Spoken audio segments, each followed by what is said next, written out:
ಅಖಿಲಾಂಡ ಕೋಟಿ ಬ್ರಹ್ಮಾಂಡ ನಾಯಕ ರಾಜಾದಿರಾಜ ಯೋಗಿರಾಜ ಪರಬ್ರಹ್ಮ ಶ್ರೀ ಸಚ್ಚಿದಾನಂದ ಸದ್ಗುರು ಸಾಯಿನಾಥ್ ಮಹಾರಾಜ್ ಕಿ ಜೈ.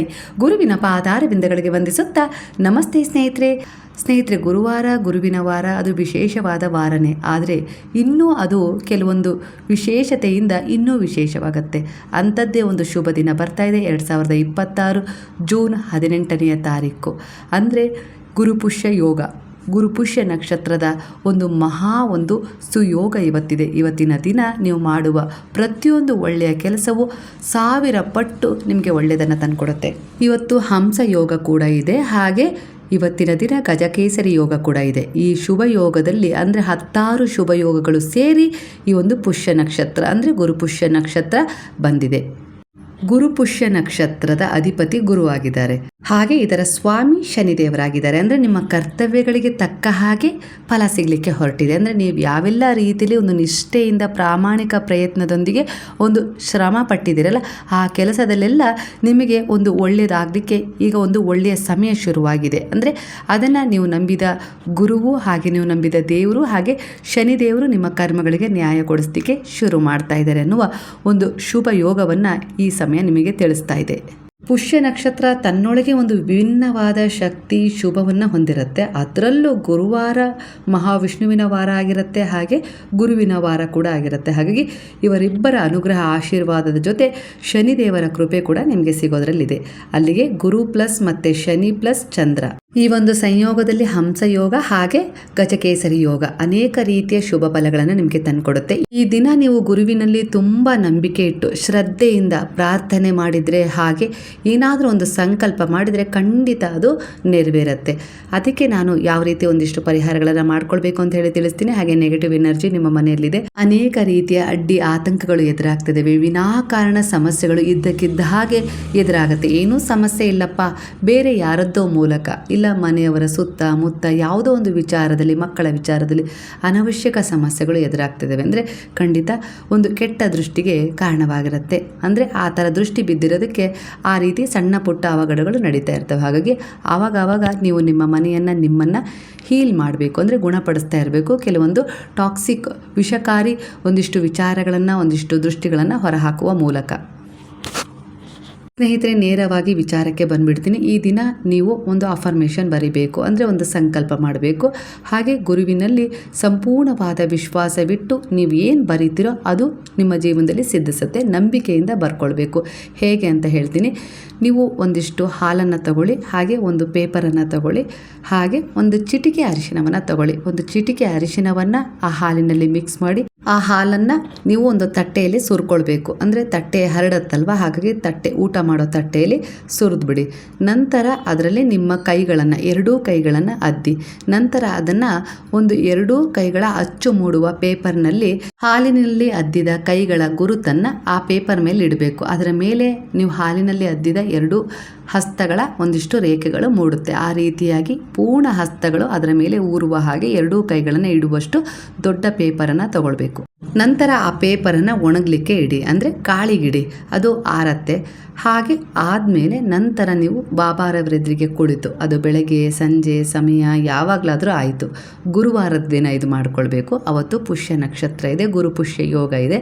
ಅವತ್ತಿನ ದಿನ ಬೆಳಗ್ಗೆ ನೀವು ಈ ರೀತಿ ಹಾಲಿನಲ್ಲಿ ಕೈಯನ್ನು ಅದ್ದಿ ನಂತರ ಅದನ್ನು ಒಣಗಿಸಿ, ನಂತರ ಆ ಪೇಪರಲ್ಲಿ ನಿಮ್ಮ ಇಷ್ಟವಾದ ಇಚ್ಛೆಗಳನ್ನು ಬರಿಬೇಕು. ಅಂದರೆ ಈಗಾಗಲೇ ನೀವು ಇಷ್ಟಪಡ್ತಾ ಇರುವ ವ್ಯಕ್ತಿಯ ಜೊತೆ ನಿಮ್ಮ ಮದುವೆ ಆಗಿದೆ, ಈಗಾಗಲೇ ನೀವು ನಿಮ್ಮದೇ ಆದ ಒಂದು ಮಗುವನ್ನು ಆಟ ಆಡಿಸ್ತಾ ಇದ್ದೀರಿ, ಅದು ನಿಮ್ಮ ಮಡ್ಲಲ್ಲಿದೆ, ನಿಮ್ಮ ಜೊತೆಗಿದೆ ಅನ್ನುವ ಫೀಲ್ ಮಾಡಬೇಕು. ಅಂದರೆ ಪ್ರಸ್ತುತ ಎನರ್ಜಿಗೆ, ಅಂದರೆ ಅದು ಈಗಾಗಲೇ ವಾಸ್ತವದಲ್ಲಿ ನಿಮ್ಮ ಜೊತೆಗಿದೆ ಅನ್ನೋ ರೀತಿಯಲ್ಲಿ ನೀವೊಂದು ಉತ್ತಮವಾದ ಒಂದು ಕೆಲಸ ಮಾಡಬೇಕು ಅಂತ ಬಯಸ್ತಾ ಇದ್ದೀರಿ. ಅಂದರೆ ಆ ಕೆಲಸ ಈಗ ನಾನು ಮಾಡ್ತಾ ಇದ್ದೀನಿ ಅನ್ನೋ ರೀತಿಯಲ್ಲಿ ಫೀಲಲ್ಲಿ ಅಫರ್ಮೇಷನ್ ಬರಿಬೇಕು.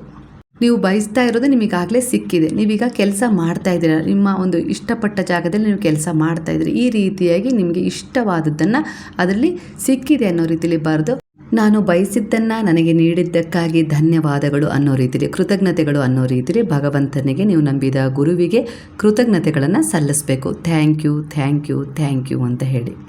ಅಂದರೆ ನಿಮ್ಮ ಅಫರ್ಮೇಷನ್ ಇಚ್ಛೆಯನ್ನು ಬರೆದ ನಂತರ 3-4 ಬರಿಬೋದು. ನಂತರ ಕೆಳಗಡೆ ಧನ್ಯವಾದಗಳು ಧನ್ಯವಾದಗಳು ಧನ್ಯವಾದಗಳು ಅನ್ನೋ ರೀತಿಲಿ ಬರೆದು ಆ ಪೇಪರನ್ನು ಮಡಚಿಡಬೇಕು. ದಿನನಿತ್ಯ ರಾತ್ರಿ ಮಲಗುವ ಮೊದಲು ಆ ಪೇಪರನ್ನು ತೆಗಿಬೇಕು. ದಿನನಿತ್ಯ ಅದನ್ನು ಓದಬೇಕು, ಅನುಭವಿಸಬೇಕು ಅದು ನಂಗೆ ಸಿಕ್ಕಿದೆ ಅನ್ನೋ ರೀತಿಲಿ. ಹಾಗೆ ಯಾವುದೋ ಒಂದು ರೀತಿಯ ಕಾಯಿಲೆ ಇದೆಯಪ್ಪ, ಸುಸ್ತಾಗ್ತಾ ಇದೆ, ಕಾಲು ನೋವು ಬರ್ತಾ ಇದೆ, ಇದ್ದಕ್ಕಿದ್ದಾಗೆ ಏನೇನೋ ಸಮಸ್ಯೆ, ಎಲ್ಲ ಆಸ್ಪತ್ರೆ ಸುತ್ತಿದ್ರು ಕೂಡ ಯಾವುದೇ ರೀತಿ ಪರಿಹಾರ ಸಿಕ್ಕಿಲ್ಲ, ಯಾರ ಹತ್ರನೂ ಹೇಳ್ಕೊಳಕ್ಕಾಗ್ತಾಯಿಲ್ಲ, ಮಾನಸಿಕ ವೇದನೆ ತಡ್ಕೊಳಕ್ಕಾಗ್ತಾಯಿಲ್ಲ. ಖಂಡಿತ ಆವಾಗಲೂ ಕೂಡ ನನ್ನಲ್ಲಿರುವ ಎಲ್ಲ ರೀತಿಯ ನೋವನ್ನು ದೂರ ಮಾಡಿದ್ದೀರಾ ಅನ್ನೋ ರೀತಿಯಲ್ಲಿ. ನನಗೀಗ ಬೆನ್ನೋವಿಲ್ಲ, ತಲೆನೋವಿಲ್ಲ, ಯಾವುದೇ ರೀತಿ ನಡುಕ ಬರ್ತಾ ಇಲ್ಲ, ಭಯ ಬರ್ತಾ ಇಲ್ಲ, ನಿಮ್ಮ ಆಶೀರ್ವಾದದಿಂದ ನಾನೀಗ ತುಂಬ ಖುಷಿಯಾಗಿದ್ದೀನಿ ಅನ್ನೋ ರೀತಿಲಿ ಹೇಳಬೇಕು. ಹಾಗೆ ಧನ್ಯವಾದಗಳು ಧನ್ಯವಾದಗಳು ಧನ್ಯವಾದಗಳು ಸಾಯಿ ಗುರುವೆ ಅನ್ನೋ ರೀತಿಲಿ ಬರಿಬೇಕು. ಈ ರೀತಿಯಾಗಿ ನಾನು ಹೇಳ್ತಾ ಇರೋದನ್ನ ಅರ್ಥ ಮಾಡ್ಕೊಳ್ಳಿ. ನಂತರ ಆ ಪೇಪರನ್ನು ಮಡಚಿ ನಿಮ್ಮ ತಲೆದಿಂಬಿನ ಅಡಿಗೆ ಇಟ್ಕೋಬೇಕು, ಹಾಗೆ ಮಲಗಬೇಕು. ಇದೇ ರೀತಿ 42 ದಿನ ಮಾಡಬೇಕು. ಅದ್ರ ಜೊತೆಗೆ 42 ದಿನವೂ ಕೂಡ ನೀವು ರಾತ್ರಿ ಈ ಅಫರ್ಮೇಷನ್ ಮಾಡಿದ ನಂತರ ನೀವು ಬಾಬಾರವರ ಶ್ರೀ ಸಾಯಿ ಗಾಯತ್ರಿ ಮಂತ್ರ ಇದೆಯಲ್ಲ ಅದನ್ನು ಹೇಳೋದನ್ನು ಮರಿಬೇಡಿ. ಓಂ ಶಿರಡಿವಾಸಾಯ ವಿದ್ಮಹೆ ಸಚ್ಚಿದಾನಂದಾಯ ಧೀಮಹಿ ತನ್ನೋ ಸಾಯಿ ಪ್ರಚೋದಯಾತ್ ಅಂತ ಹೇಳಿ ಅವರಿಗೊಂದು ಕೃತಜ್ಞತೆಯನ್ನು ಸಲ್ಲಿಸುವ ಮೂಲಕ ಈ ಮಂತ್ರವನ್ನು 9 ಬಾರಿ ಹೇಳಿ ಆ ಒಂದು ಚೀಟಿಯನ್ನು ತಲೆದಿಂಬಿನ ಅಡಿಗೆ ಇಟ್ಕೊಂಡು ಮಲ್ಕೊಳ್ಳಿ. ಖಂಡಿತ ನೀವು ಇಷ್ಟಪಟ್ಟ ಕೆಲಸ ಸಿಗುತ್ತೆ, ನೀವು ಇಷ್ಟಪಟ್ಟದನ್ನು ಸಾಧಿಸಲಿಕ್ಕೆ ದಾರಿ ತೆರೆದುಕೊಳ್ಳುತ್ತೆ. ಒಟ್ಟಾರೆಯಾಗಿ ನೀವೀಗ ವರ್ತಮಾನದಲ್ಲಿ ಪ್ರಸ್ತುತವಾಗಿ ಅದು ನಡೆದಿದೆ ನನ್ನ ಜೀವನದಲ್ಲಿ ಅನ್ನೋ ರೀತಿಯಲ್ಲಿ ಅನುಭವಕ್ಕೆ ತಗೊಂಡು ಅದನ್ನು ಫೀಲ್ ಮಾಡಬೇಕು, ಅನುಭವ ಮಾಡಬೇಕು. ಆಗಲೇ ಅದು ಮ್ಯಾನಿಫೆಸ್ಟ್ ಆಗೋದು. ಈ ರೀತಿಯಾಗಿ ಮಾಡ್ಕೊಳ್ಳಿ. ನಂತರ ತುಂಬ ಆರ್ಥಿಕ ಸಮಸ್ಯೆ ಇದೆ, ನನಗೆ ಹಣ ಕಾಸು ಉಳಿಸ್ಲಿಕ್ಕಾಗ್ತಾ ಇಲ್ಲ ದುಡಿದಿದ್ದು ಉಳಿತಾ ಇಲ್ಲ, ಏನೇ ಆಗಲಿ ಮನೆಯಲ್ಲಿ ಅನಗತ್ಯ ಖರ್ಚು ಉಂಟಾಗ್ತಿದೆ, ಆಸ್ಪತ್ರೆ ಇಲ್ಲ, ಯಾವುದಾದ್ರೂ ರಿಪೇರಿ, ಹೀಗೆ ಹಾಗೆ ಅಂತೇಳಿ ಅನವಶ್ಯಕ ಖರ್ಚು ಹೆಚ್ಚಾಗಿ ನಾನು ಎಷ್ಟೇ ದುಡಿದ್ರೂ ಕೂಡ ಆ ದುಡಿದ ಹಣ ಮನೆಯಲ್ಲಿ ನಿಲ್ತಾ ಇಲ್ಲ. ನಾನು ಏನು ಮಾಡಬೇಕು? ಏನಾದರೂ ಒಂದು ಕಡೆ ಆ ಹಣವನ್ನು ನಿಮ್ಮ ಮನೆಯಲ್ಲೇ ಇಟ್ಟರೆ ಖಂಡಿತವಾಗಿಯೂ ಅದು ಅಭಿವೃದ್ಧಿ ಮಾಡಿಕೊಡುತ್ತಾ? ಅಂದರೆ ನೀವು ದುಡಿದ ಹಣವನ್ನು, ಅಂದರೆ ಪ್ರಾಮಾಣಿಕವಾಗಿ ದುಡಿತಾ ಇದ್ದರೆ ಆ ಹಣವನ್ನು ಉಳಿಸ್ಲಿಕ್ಕೆ ಒಂದು ದಾರಿ ಮಾಡಿಕೊಡುತ್ತಾ? ಅಂದರೆ ಖಂಡಿತ ನಿಮ್ಮ ಮನೆಯಲ್ಲೇ ಅದಕ್ಕೆ ಒಂದು ಸ್ಥಾನ ಇದೆ. ಆ ಸ್ಥಾನವನ್ನು ಗುರುತಿಸಿ ಒಂದು ನಂಬಿಕೆಯಿಂದ ನೀವು ಅಲ್ಲಿ ಹಣವನ್ನು ಸೇವ್ ಮಾಡಿ ಇಡಲಿಕ್ಕೆ ಶುರು ಮಾಡಿದರೆ ಖಂಡಿತ ಒಂದು ಹಣಕಾಸಿನಲ್ಲಿರುವ ಒಂದಿಷ್ಟು ಅಡೆತಡೆಗಳು ದೂರ ಆಗ್ತವೆ. ಅದು ಯಾವ ಜಾಗ ಅಂದರೆ ಸೌತ್ ವೆಸ್ಟ್ ಜಾಗ, ಅಂದರೆ ದಕ್ಷಿಣ ಮತ್ತು ಪಶ್ಚಿಮ ದಿಕ್ಕು, ಅಂದರೆ ಅದರ ಮೂಲೆ ಒಂದು ಭಾಗದಲ್ಲಿ ನೀವು ಒಂದು ಸ್ಟ್ಯಾಂಡ್ ಅಂತ ಚಿಕ್ಕದಾಗಿ ಒಂದು ಸ್ಟ್ಯಾಂಡ್ ಮಾಡಿಸಿ ಅಲ್ಲಿ ಒಂದು ಹಣದ ಹುಂಡಿಯನ್ನು ಇಡಬೇಕು. ದಿನನಿತ್ಯ ಅದಕ್ಕೆ ನೀವು ಎಷ್ಟಾಗುತ್ತೋ ಅಷ್ಟು, ಮನೆಯಿಂದ ಕೆಲಸಕ್ಕೆ ಹೊರಡೋಕ್ಕಿಂತ ಮೊದಲು ಆ ಹುಂಡಿಗೆ ನೀವು ಹಣ ಹಾಕೋದನ್ನು ಅಭ್ಯಾಸ ಮಾಡ್ಕೊಳ್ಳಿ. ಮನೆಯಲ್ಲಿದ್ದವರಾದರೂ ಹಾಕ್ಬೋದು, ಗೃಹಿಣಿ ಹಾಕ್ಬೋದು. ಬೆಳಗ್ಗೆ ನೀವು ದಿನನಿತ್ಯ ಕೆಲಸ ಮಾಡೋದಕ್ಕಿಂತ ಮೊದಲು, ಬೆಳಗ್ಗೆ ಹೇಳ್ತೀರಾ, ಒಂದು ಕೈಕಾಲು ಮುಖ ತೊಳೆದು ನಿಮ್ಮ ದಿನಚರಿಯನ್ನು ಶುರು ಮಾಡೋದಕ್ಕಿಂತ ಮೊದಲು ಭಗವಂತನನ್ನು ಸ್ಮರಣೆ ಮಾಡಿಕೊಂಡು, ಮಹಾಲಕ್ಷ್ಮೀ ನಾರಾಯಣರನ್ನು ಸ್ಮರಣೆ ಮಾಡಿಕೊಂಡು, ನೀವು ನಂಬಿದ ಗುರುವನ್ನು ಸ್ಮರಣೆ ಮಾಡಿಕೊಂಡು ಅದರಲ್ಲಿ ₹1 ಕಾಯಿನೋ ₹2 ಕಾಯಿನೋ ಹಾಕಿ ನೀವು ದಿನವನ್ನು ಶುರು ಮಾಡ್ಬೋದು. ಈ ರೀತಿ ನಿಮ್ಮ ದಿನ ಶುರು ಆಗಬೇಕು. ಹಾಗೆ ತಿಂಗಳ ಮೊದಲನೇ ಸಂಬಳವನ್ನು ನೀವು ಅದರಲ್ಲಿ ಒಂದಿಷ್ಟು ಎಷ್ಟಾಗುತ್ತಷ್ಟು 3 ಇಲ್ಲ 33 ಇಲ್ಲ 6 ಇಲ್ಲ 9 ಈ ಸಂಖ್ಯೆಯಲ್ಲಿ ಹಾಕ್ತಾ ಬಂದರೂ ನಡೆಯುತ್ತೆ. ಎಷ್ಟಾದರೂ ಹಾಕ್ಬೋದು. ಒಂದು ₹600 ಹಾಕ್ಬೋದು, ₹60 ಹಾಕ್ಬೋದು, ಮತ್ತು ₹6 ಹಾಕ್ಬೋದು, ₹33 ಹಾಕ್ಬೋದು, ₹300 ಹಾಕ್ಬೋದು, ₹3 ಹಾಕ್ಬೋದು. ಈ ರೀತಿಯಾಗಿ ₹90 ಹಾಕ್ಬೋದು, ₹900 ಹಾಕ್ಬೋದು. ಈ ರೀತಿಯಾಗಿ ಎಷ್ಟು ಸೇವ್ ಮಾಡೋಕ್ಕಾಗುತ್ತೋ ಅಷ್ಟು ಚಿಲ್ಲರೆಯಿಂದ ನೋಟಿನವರೆಗೂ ನೀವು ಸೇವ್ ಮಾಡಬೇಕು. ಅದನ್ನು ಅದರಲ್ಲೇ ಹಾಕಿಡಬೇಕು. ಅದನ್ನು ನೀವೇ ಏನಾದರೂ ನಿಮ್ಮ ಮನೆಗೆ ಒಡವೆ ತಗೊಳ್ಳೋಕ್ಕಾಗಿರ್ಬೋದು, ನಿಮಗೆ ಏನಾದರೂ ಸ್ವಂತ ಒಂದಿಷ್ಟು ಮನೆಗೆ ಗೃಹೋಪಯೋಗಿ ವಸ್ತುಗಳನ್ನು ಖರೀದಿ ಮಾಡ್ಕೊಳ್ಳೋಕ್ಕಾಗಿರ್ಬೋದು, ಯಾವಾಗಲಾದರೂ ಅದರ ಅವಶ್ಯಕತೆ ಇದೆ ಅಂದಾಗ ಅದರಲ್ಲಿ ಬೆಲೆ ಬಾಳುವ ವಸ್ತುವನ್ನು ಕೊಂಡ್ಕೊಳ್ಳಿ. ಅದು ನಿಮಗೋಸ್ಕರನೇ ಆಗಿರುತ್ತೆ. ಈ ದಿಕ್ಕು ನಿಮಗೆ ತುಂಬ ಸ್ಟ್ರೆಂತ್ ಕೊಡುತ್ತೆ. ಹಾಗಾಗಿ ಈ ದಿಕ್ಕಲ್ಲಿ ನೀವು ಹಣ ಇಟ್ಟರೆ ಅದು ನಿಮಗೆ ಮುಂದೆ ಏನಕ್ಕಾದರೂ ಬೇಕಾದರೆ ನಿಮ್ಮ ಬೆನ್ನೆಲುಬಾಗಿ ಆ ಹಣ ಸಹಾಯಕ್ಕೆ ಬರುತ್ತೆ. ಹಾಗಾಗಿ ಇದೇ ಜಾಗದಲ್ಲಿ ನೀವು ಉಳಿಸ್ಬೇಕು ಅದನ್ನು. ಅಂದರೆ ನಿಮಗೆ ಯಾವುದಾದ್ರೂ ಒಂದು ಅನಿವಾರ್ಯದ ಸಮಯದಲ್ಲಿ ಅದನ್ನು ಉಪಯೋಗ ಪಡ್ಕೊಳ್ಳೋಕ್ಕೆ ಅದು ನಿಮಗೆ ಬೆನ್ನೆಲುಬಾಗಿ ನಿಲ್ಲುತ್ತೆ. ಹಾಗಾಗಿ ಅದು ಅದೇ ಜಾಗದಲ್ಲಿ ಸೇವ್ ಮಾಡಬೇಕು. ಅಂಗಡಿ, ಆಫೀಸು, ಹೋಟೆಲು ಎಲ್ಲಾದರೂ ಆಯಿತು, ನೀವು ಆ ಜಾಗದಲ್ಲಿ ಒಂದು ಸ್ಟ್ಯಾಂಡ್ ಮಾಡಿಸಿ ಅಲ್ಲಿ ಒಂದು ದೊಡ್ಡ ಹುಂಡಿಯನ್ನು ತರಿಸಿ ಅದಕ್ಕೆ ದಿನನಿತ್ಯ ಮೊದಲು ಏನು ವ್ಯಾಪಾರ ಆಗುತ್ತಲ್ಲ ಆ ಹಣವನ್ನು ಹಾಕ್ತಾ ಬನ್ನಿ. ಖಂಡಿತ ಅಭಿವೃದ್ಧಿ ಆಗುತ್ತೆ. ಹಣದಲ್ಲಿ ಒಂದು ಸ್ಥಿರತೆ ಉಂಟಾಗುತ್ತೆ. ಮಹಾಲಕ್ಷ್ಮಿ ಒಂದು ಸ್ಥಿರವಾದ ಜಾಗದಲ್ಲಿ ನೆಲೆಗೊಂಡ್ಲು ಅಂದರೆ ನಿಮ್ಮ ಆರ್ಥಿಕ ಸಮಸ್ಯೆಗಳು ದೂರವಾಗ್ತಾ ಹೋಗುತ್ತೆ. ಒಟ್ಟಾರೆಯಾಗಿ ನೀವೊಂದು ಜೀವನದಲ್ಲಿ ಒಂದು ಉನ್ನತವಾದ ಒಂದು ಸ್ಥಿತಿಗತಿಗಳನ್ನು ತಲುಪಲಿಕ್ಕೆ ಸಾಧ್ಯ ಆಗುತ್ತೆ. ಈ ರೀತಿಯಾಗಿ ಒಂದು ಗುರುವಾರ ಮಾಡ್ಕೊಳ್ಳಿ. ಅವತ್ತಿನ ದಿನ ಗುರು ಪುಷ್ಯ ಯೋಗ ಇದೆ, ನಕ್ಷತ್ರ ಇದೆ. ಈ ದಿನ ನೀವು ಏನೇ ಮಾಡಿದ್ರೂ ಒಳ್ಳೆ ಕೆಲಸ ಅದು ಅಧಿಕ ಫಲದೊಂದಿಗೆ ನಿಮಗೆ ಸಿಗುತ್ತೆ. ಅವತ್ತಿನ ದಿನ ತುಂಬ ಶುಭ ಯೋಗಗಳು ಕೂಡಿದ್ದಾವೆ. ಹಾಗಾಗಿ ಆ ಯೋಗದಲ್ಲಿ ಮಾಡ್ಕೊಳ್ಳಿ, ತುಂಬ ಒಳ್ಳೆಯದಾಗತ್ತೆ. ಆ ಯೋಗದಲ್ಲಿ ಅಂದರೆ ಆ ದಿನದಲ್ಲಿ ನೀವು ಅಂದರೆ ಗುರುವಾರದ ದಿನ ಒಂದು ರಾಹುಕಾಲದ ಸಮಯವನ್ನು ಬಿಟ್ಟು ಉಳಿದೆಲ್ಲ ಸಮಯದಲ್ಲೂ ನೀವು ಮಾಡ್ಕೊಳ್ಬೋದು, ಏನೂ ತೊಂದರೆ ಇಲ್ಲ. ರಾಹುಕಾಲದ ಸಮಯದಲ್ಲೂ ಕೂಡ ಮಹಾಲಕ್ಷ್ಮೀ ನಾರಾಯಣರನ್ನು ಸ್ಮರಣೆ ಮಾಡಿಕೊಂಡು ನೀವೇನೇ ಒಳ್ಳೆ ಕೆಲಸ ಮಾಡಿದ್ರೂ ಅದು ಆಗತ್ತೆ. ಆದರೆ ಕೆಲವರ ನಂಬಿಕೆ ರಾಹುಕಾಲದಲ್ಲಿ ಏನು ಮಾಡಬಾರ್ದು ಅನ್ನೋ ರೀತಿಯಲ್ಲಿ ಅಂದ್ಕೊಳ್ಳೋರಿದ್ದೀರಾ ಅಂದರೆ ಯಾಕೆ ನಿಮಗೆ ತೊಂದರೆ ಕೊಡೋದು ಅಂತ ಹೇಳ್ತಾ ಇದ್ದೀನಿ. ನಿಮ್ಮ ಮನಸ್ಥಿತಿಗೆ, ನಿಮ್ಮ ಅಭಿಪ್ರಾಯಗಳಿಗೆ ಆ ಸಮಯ ಬಿಟ್ಟು ಉಳಿದ ಸಮಯದಲ್ಲಿ ನೀವು ಏನು ಬೇಕಾದರೂ ಈ ನಾನು ಹೇಳಿದ ಪರಿಹಾರವನ್ನು ಮಾಡ್ಕೊಳ್ಬೋದು. ಹಾಗೆ ಈ ದಿನ ನೀವು ಪ್ಯೂರ್ ಆದ ಒಂದು ಮುತ್ತನ್ನು ಕೊಂಡ್ಕೊಂಡ್ರೆ ಅಂದರೆ ಆ ಒಂದು ನಮಗೆ ಯೋಗ್ಯತೆ ಇದೆ, ನಾವು ಹಣ ಕೂಡಿಟ್ಟಿದ್ವಿ, ಒಂದು ಒಳ್ಳೆಯ ಒಂದು ಪ್ಯೂರ್ ಮುತ್ತು ಸಿಗುತ್ತಲ್ಲ ಬಂಗಾರದ ಅಂಗಡಿಯಲ್ಲಿ, ಆ ಮುತ್ತನ್ನು ಖರೀದಿ ಮಾಡಿ ನೀವು ದುಡ್ಡಿಡುವ ಜಾಗದಲ್ಲಿ ಅಂದರೆ ಟ್ರೆಜೂರಿಯಲ್ಲಿ ಇಟ್ಟರೆ ತುಂಬ ಒಳ್ಳೆಯದು. ಕೆಲವರಿಗೆ ಅದು ಆಗೋದಿಲ್ಲ ಅಲ್ವಾ? ಹಾಗಾಗಿ ಕೆಲವೊಂದು ಸಾರಿ ನೀವು ನಿಮ್ಮ ಮನೆಗೆ ಅಂದರೆ ಒಂದಿಷ್ಟು ಅರಿಶಿನ, ಕುಂಕುಮ, ತೆಂಗಿನಕಾಯಿ, ತುಪ್ಪ, ಹಾಗೆ ಕಡಲೆಕಾಳು ಈ ರೀತಿಯ ವಸ್ತುಗಳನ್ನು ತನ್ನಿ. ಅವತ್ತಿನ ದಿನ ತುಂಬ ಒಳ್ಳೆಯದಾಗತ್ತೆ. ಹಾಗೆ ಈ ದಿನ ಯಾವುದೇ ಕಾರಣಕ್ಕೂ ಮರಿಬೇಡಿ, ಕಡಲೆಬೇಳೆ ದಾನವನ್ನು ಕೊಡಬೇಕು. ಹಾಗೆ ಕಡಲೆಕಾಳನ್ನು ಒಂದು ಮುಷ್ಟಿ ನೆನೆಸಿ ಅದನ್ನು ಹಸುವಿಗೆ ತಿನ್ನಿಸ್ಬೇಕು. ಎಂಥದ್ದೇ ಅಡೆತಡೆ ಆಗ್ತಾ ಇದೆಯಪ್ಪ, ನಾವು ಅಂದ್ಕೊಂಡಿದ್ದು ನಡೀತಾನೆ ಇಲ್ಲ, ಏನಾದರೂ ಮಾಡೋಣ ಅಂತೀನಿ, ಅದರಲ್ಲಿ ಏನಾದರೂ ಸಮಸ್ಯೆಗಳು ಎದುರಾಗ್ತಾಯಿದೆ ಅಂದರೆ ಕರ್ಮ ಕಳೆಯುತ್ತೆ. ಯಾಕಂದರೆ ಈ ಸೇವೆ ಏನು ಮಾಡುತ್ತೆ ಅಂದರೆ ಅಲ್ಲಿ ಒಂದು ಗುರುಪುಷ್ಯ ಯೋಗದಲ್ಲಿ ಅದರ ಸ್ವಾಮಿ ಶನಿದೇವರಾಗಿರೋದ್ರಿಂದ ಇಲ್ಲಿ ಒಂದು ಕರ್ಮವನ್ನು ಕಳ್ಕೊಳ್ಳೋಕ್ಕೂ ಕೂಡ ನೀವು ಒಂದು ದಾರಿ ಮಾಡ್ಕೊಳ್ಬೇಕು. ಹಾಗೆ ಕರ್ಮ ಒಳ್ಳೆಯ ಉದ್ದೇಶವನ್ನು ಹೊಂದಿರಬೇಕು. ಅದ್ರ ಜೊತೆಗೆ ಇನ್ನು ಮುಂದೆ ನೀವು ತೆಗೆದುಕೊಳ್ಳುವ ನಿರ್ಧಾರಗಳು ಕೂಡ ಒಳ್ಳೆಯ ಒಂದು ಉದ್ದೇಶದ ಕರ್ಮದ ನಿರ್ಧಾರಗಳಾಗಿರಬೇಕು. ಆಗ ಶನಿದೇವರ ಕೃಪೆ ಅಲ್ಲಿ ನಿಮಗೆ ಸಿಗುತ್ತೆ. ಅನೇಕ ರೀತಿಯ ಒಂದಿಷ್ಟು ಅಡೆತಡೆ, ಸಮಸ್ಯೆ ಅಂಥವುಗಳಿಂದ ಹೊರಗೆ ಬಂದು ನೀವು ಅಂದ್ಕೊಂಡಿರೋ ಕೆಲಸದಲ್ಲಿ ನಿಮಗೆ ಸ್ಥಿರತೆ ಸಿಗುತ್ತೆ. ಬೇಗನೆ ಆ ಅಡ್ಡಿ ಆತಂಕಗಳನ್ನು ದಾಟ್ಕೊಂಡು ಮುಂದೆ ಹೋಗ್ತೀರಾ. ಹಿತ್ತಾಳೆ ಈ ರೀತಿಯ ಒಂದು ದೇವರ ಪಾತ್ರೆಗಳನ್ನು ಕೂಡ ನೀವು ಈ ದಿನ ಖರೀದಿ ಮಾಡ್ಬೋದು. ಹೂವು, ಹಣ್ಣು, ಹಾಲು, ತುಪ್ಪ, ಎಣ್ಣೆ ಈ ರೀತಿ ಪದಾರ್ಥಗಳನ್ನು ಖರೀದಿ ಮಾಡಬೇಕು. ಈ ದಿನ ಯಾವುದೇ ಕಾರಣಕ್ಕೂ ಚಾಕು, ಕತ್ರಿ, ಸೂಜಿ ಇಂಥ ವಸ್ತುಗಳನ್ನು ಖರೀದಿ ಮಾಡಬಾರ್ದು. ಗುರುವಿನ ಮಂದಿರಕ್ಕೆ ಈ ದಿನ ಒಂದು ತೆಂಗಿನಕಾಯಿ, ಒಂದು ಅರ್ಧ kg ಇಲ್ಲ 1 kgಯಷ್ಟು ಕಡಲೆ ಬೇಳೆ ಕೊಡಿ. ಹಾಗೆ ತುಪ್ಪ ಕೊಡಿ. ಹಾಗೆ ಹಳದಿ ಬಣ್ಣದ ಹೂಗಳನ್ನು ಕೊಡಿ. ಹಾಗೆ ಯಾಕಂದರೆ ತುಪ್ಪನೂ ಹಳದಿ ಬಣ್ಣ ಇರುತ್ತೆ, ಖಂಡಿತ ಹಳದಿ ಬಣ್ಣದ ತುಪ್ಪ ಕೊಡಿ. ಹಾಗೆ ಹಳದಿ ಬಣ್ಣದ ಹೂಗಳನ್ನು ಕೊಡಿ. ಹಾಗೆ ಅರಿಶಿಣದ ಪುಡಿ 1 ಪ್ಯಾಕೆಟ್ ಆದರೂ ಕೊಡ್ಬೋದು, ಇಲ್ಲ ಒಂದು 10, 5, 13 ಈ ರೀತಿ ಅರಿಶಿಣದ ಕೊಂಬನ್ನು ಗುರುವಿನ ಮಂದಿರಕ್ಕೆ ದಾನವಾಗಿ ಕೊಡು. ಹಾಗೆ ಒಂದು ಸಂಕಲ್ಪವನ್ನು ಮಾಡ್ಕೊಳ್ಳಿ ಗುರುವಿನಿಂದ. ಖಂಡಿತ ಆ ಗುರುವಿನ ಅನುಗ್ರಹ, ಆಶೀರ್ವಾದ ನಿಮಗೆ ಸಿಗುತ್ತೆ. ಆ ದಿನ ಎಷ್ಟಾಗುತ್ತೋ ಅಷ್ಟು ನಿಮ್ಮ ಹತ್ರ ಇರುವ ಒಂದು ಹಳದಿ ವಸ್ತ್ರವನ್ನು ಚೆನ್ನಾಗಿ ತೊಳೆದು ಅದನ್ನೇ ಶುದ್ಧವಾಗಿಟ್ಕೊಂಡು, ಆ ದಿನ ಗುರುವಿಗೆ ಪ್ರಿಯವಾದ ಬಣ್ಣವಾಗಿರುತ್ತೆ ಅದನ್ನೇ ಧರಿಸಿ, ಹಾಗೆ ಹಳದಿ ಹೂಗಳಿಂದ ಗುರುವಿಗೆ ಒಂದು ಪೂಜೆಯನ್ನು ಮಾಡಿ ನೈವೇದ್ಯವನ್ನು, ಹಳದಿ ಬಣ್ಣದ ನೈವೇದ್ಯವನ್ನು ಅಂದರೆ ಕಡಲೆಬೇಳೆ ಪಾಯಸವನ್ನು ಮಾಡಿ ನೈವೇದ್ಯ ಮಾಡ್ಬೋದು. ಈ ರೀತಿ ದೀಪಾರಾಧನೆ 9 ದೀಪಗಳ ಆರಾಧನೆ ಮಾಡ್ಬೋದು. ಹಾಗೆ 2 ತುಪ್ಪದ ದೀಪಗಳನ್ನು ಸಂಜೆ ಅಥವಾ ಬೆಳಗ್ಗೆ ಬ್ರಾಹ್ಮಿ ಮುಹೂರ್ತದಲ್ಲಿ ಬೆಳಗಿಸಿ, ಸಂಜೆ ನೀವು ಹೇಗೆ ಗೋಧೂಳಿ ಲಗ್ನದಲ್ಲಿ 9 ದೀಪಗಳ ಆರತಿ ಮಾಡ್ತೀರೋ ಆ ಸಮಯದಲ್ಲಿ ಮಾಡಿ, ಇಲ್ಲ ಬ್ರಾಹ್ಮಿ ಮುಹೂರ್ತದಲ್ಲಿ ಮಾಡ್ತೀರಾ ಮಾಡಿ. ಒಂದು ಸಮಯ 2 ತುಪ್ಪದ ದೀಪಗಳನ್ನು ಬೆಳಗಿ, ಒಂದು ಸಮಯ 9 ದೀಪದ ಆರತಿಗಳನ್ನು ಬೆಳಗಿ. ಈ ದಿನ ಸಾಧ್ಯವಾದರೆ ಅಂತಲ್ಲ, ಯಾರಿಗಾದರೂ ಒಬ್ಬರಿಗೆ ಅನ್ನದಾನದ ಸೇವೆ ಮಾಡಿ. ನಿಮ್ಮ ಕೈಲಾದರೆ ಯಾವುದಾದ್ರೂ ರೂಪದಲ್ಲಿ ಒಂದು ಅನಾಥಾಶ್ರಮಕ್ಕಾಗಿರ್ಬೋದು, ಯಾವುದೋ ಒಂದು ರೀತಿಯ ಒಂದು ಅದು ಸದುಪಯೋಗಗೊಳ್ಳುವಂಥ ಒಂದು ಜಾಗಕ್ಕೆ ದಾನ ಧರ್ಮದ ಸೇವೆಯನ್ನು ನಿಮ್ಮ ಕೈಲಾದರೆ ಅದು ಎಷ್ಟಾದರೂ ಆಗಲಿ, 1 ರೂಪಾಯಿ ಆಗಲಿ 2 ರೂಪಾಯಿ ಆಗಲಿ ದಾನ ಧರ್ಮದ ಸೇವೆಯನ್ನು ಮಾಡಿ.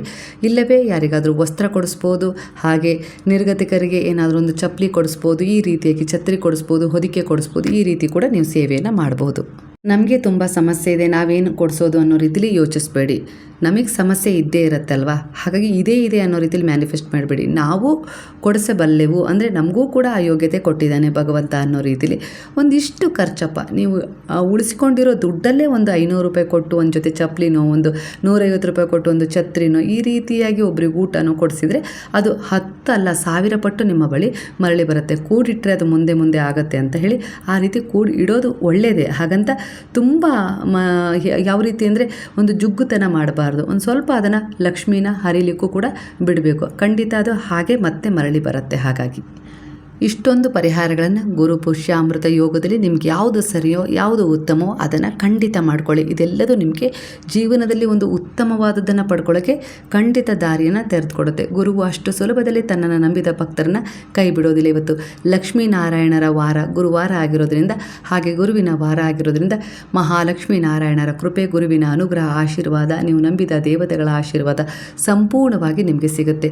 ಒಳ್ಳೆಯ ಉದ್ದೇಶದೊಂದಿಗೆ ನಾವೊಂದು ಪ್ರಯಾಣವನ್ನು ಶುರು ಮಾಡಿದ್ದೀವಿ ಅಂದರೆ ಅದು ಯಾವುದೇ ಕಾರಣಕ್ಕೂ ನಿಷ್ಪ್ರಯೋಜಕ ಆಗೋದಿಲ್ಲ, ವ್ಯರ್ಥ ಆಗೋದಿಲ್ಲ. ಅದು ಒಂದು ಅರ್ಥಪೂರ್ಣವಾಗಿ ಮತ್ತೆ ನಮ್ಮ ಜೀವನಕ್ಕೆ ಮರಳಿ ಬರುತ್ತೆ. ಹಾಗಾಗಿ ನಂಬಿಕೆ ಇಟ್ಟು ಇಷ್ಟು ಪರಿಹಾರಗಳನ್ನು ಮಾಡ್ಕೊಳ್ಳಿ. ಅದು ಎಂಥದ್ದೇ ಸಮಸ್ಯೆಯಲ್ಲಿ ಏನೇ ಕೊರಗು ಕಾಡ್ತಾ ಇರಲಿ, ಖಂಡಿತ ನಂಬಿಕೆ ಇಟ್ಕೊಂಡು ಮಾಡಬೇಕು. ಗುರು ಇದ್ದಾರೆ ನನ್ನ ಜೊತೆ, ಖಂಡಿತ ಅವರೇ ನನ್ನ ಜೊತೆಗಿದ್ದಾರೆ ಅಂದರೆ ಎಲ್ಲ ಒಳ್ಳೆಯದೇ ಆಗುತ್ತೆ ಅನ್ನೋ ರೀತಿಲಿ ಒಂದು ಪರಿಹಾರವನ್ನು ಮಾಡ್ಕೊಳ್ಬೇಕು. ಯಾಕಂದರೆ ಕರ್ಮ ನೀವು ಮಾಡಲೇಬೇಕು.